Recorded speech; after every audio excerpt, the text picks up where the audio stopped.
Breakfast বা school অফিসের টিফিনের জন্য দারুণ স্বাদের এই রেসিপিটা বানাতে পারেন। আশা করি আপনাদের ভালো লাগবে। নমস্কার বন্ধুরা, রূপাস কিচেনে সবাইকে স্বাগতম। তাহলে চলুন দেখে নেওয়া যাক। শুরু থেকে শেষ পর্যন্ত দেখার জন্য আপনাদের কাছে অনুরোধ রইল।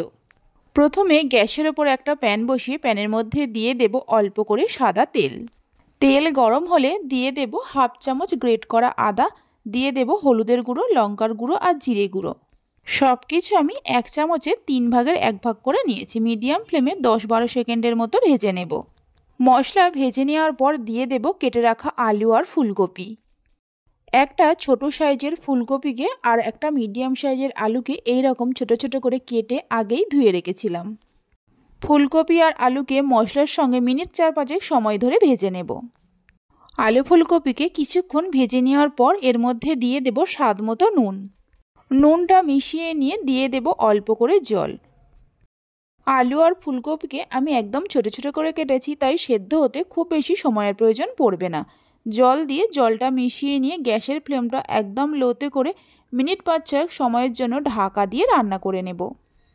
প্রায় 6 মিনিট পর ঢাকা খুলে দেখে নেব আলু আর ফুলকপিগুলো সেদ্ধ হয়েছে কিনা। আলু আর ফুলকপিগুলো খুব সুন্দরভাবে সেদ্ধ হয়ে গেছে। সব শেষে দিয়ে দেব হাফ চামচের মতো ভাজা জিরের গুঁড়ো আর কিছুটা ধনেপাতা কুচি। জিরে গুঁড়ো আর ধনেপাতা কুচিটা দেওয়ার পর ভালো করে মিশিয়ে নিয়ে আলু আর ফুলকপিগুলোকে এইভাবে একটু ম্যাশ করে দেব। সবজির পুরটা তৈরি করে নেওয়া হয়ে গেছে। গ্যাসের ফ্লেমটা বন্ধ করে দিয়ে নামিয়ে রেখে ঠান্ডা হতে দেব। এবার 2 মুঠোর মতো পালং শাকের পাতা নিয়ে একটা মিক্সির জারের মধ্যে দিয়ে দেব। অল্প করে জল দিয়ে পালং শাকের পাতাগুলোকে ভালো করে পেস্ট করে নিতে হবে। পালং শাকের পাতাগুলোকে আগেই ভালো করে বেছে নিয়ে ধুয়ে রেখেছিলাম। দেখুন ঠিক এইভাবে পেস্টটা করে নেওয়ার পর একটা পাত্রের মধ্যে ঢেলে নেব। এর মধ্যে দিয়ে দেব 1.5 বাটির মতো আটা। এখানে আমি আটা দিয়ে বানাচ্ছি, আপনারা চাইলে আটা ময়দা দুরকম মিশিয়েও বানাতে পারেন। অল্প করে চিনি দিয়ে দেব আর স্বাদ মতো নুন। পালং শাকের এই পেস্টটা দিয়ে আটাটা মেখে নিতে হবে, এতে কোনো রকম জলের ব্যবহার করা যাবে না। এখানে আমি একবারেই আটাটা দিয়ে মেখে নিয়েছি, আপনারা চাইলে অল্প অল্প করে আটা দিয়ে মাখতে পারেন।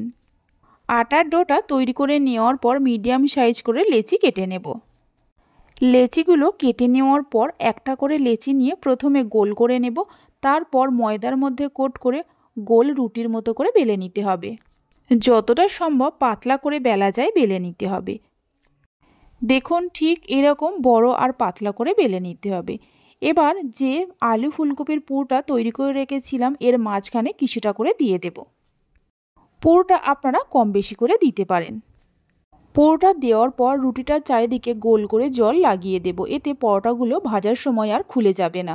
জল লাগিয়ে নেওয়ার পর পরোটাটাকে চৌকো শেপে ভাঁজ দিয়ে নেব।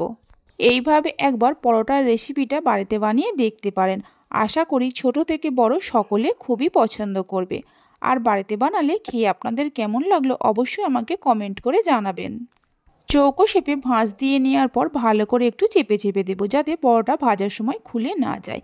দেখুন ঠিক এরকমভাবে প্রত্যেকটা পরোটাগুলো তৈরি করে নেব। ফ্রাইং প্যানের মধ্যে কিছুটা সাদা তেল নিয়ে আগে থেকেই গরম করতে বসিয়ে দিয়েছিলাম। তেল গরম হলে একটা করে পরোটা তেলের মধ্যে দিয়ে গ্যাসের ফ্লেমটা লো টু মিডিয়ামে রেখে উল্টে পাল্টে ভালো করে ভেজে নিতে হবে। পরোটা ভাজার সময় এইভাবে করে পরোটার ওপরে তেল দিয়ে দেব, তাহলে পরোটার দুটো সাইড একই সঙ্গে সমানভাবে ভাজা হবে। একটা সাইড ভাজা হয়ে গেলে অপর সাইড উল্টে দেব। রেসিপি ভালো লেগে থাকলে অবশ্যই একটা লাইক করবেন, বন্ধুদের সঙ্গে শেয়ার করবেন। ভালো লাগলে চ্যানেলটি সাবস্ক্রাইব করে পাশে থাকা বেল আইকনটি প্রেস করবেন নতুন রেসিপির আপডেট পাওয়ার জন্য। লো টু মিডিয়াম ফ্লেমে উল্টে পাল্টে পরোটাটাকে ভালো করে ভেজে নেওয়া হয়ে গেছে, তুলে নিয়ে রেখে দেব। বাকি যে পরোটাগুলো আছে এইভাবে ভেজে নিতে হবে। এই পরোটাগুলো খাওয়ার জন্য আর অন্য কিছুর প্রয়োজন পড়বে না। সমস্ত পরোটাগুলো ভেজে নেওয়ার পর একটা পরোটাকে আমি ভেঙে নিয়েও দেখিয়ে দিচ্ছি, দেখুন কত সুন্দর হয়েছে। তাহলে চলুন ভিডিওটা আমি এখানেই শেষ করছি। আপনারা সবাই ভালো থাকবেন, সুস্থ থাকবেন। ধন্যবাদ।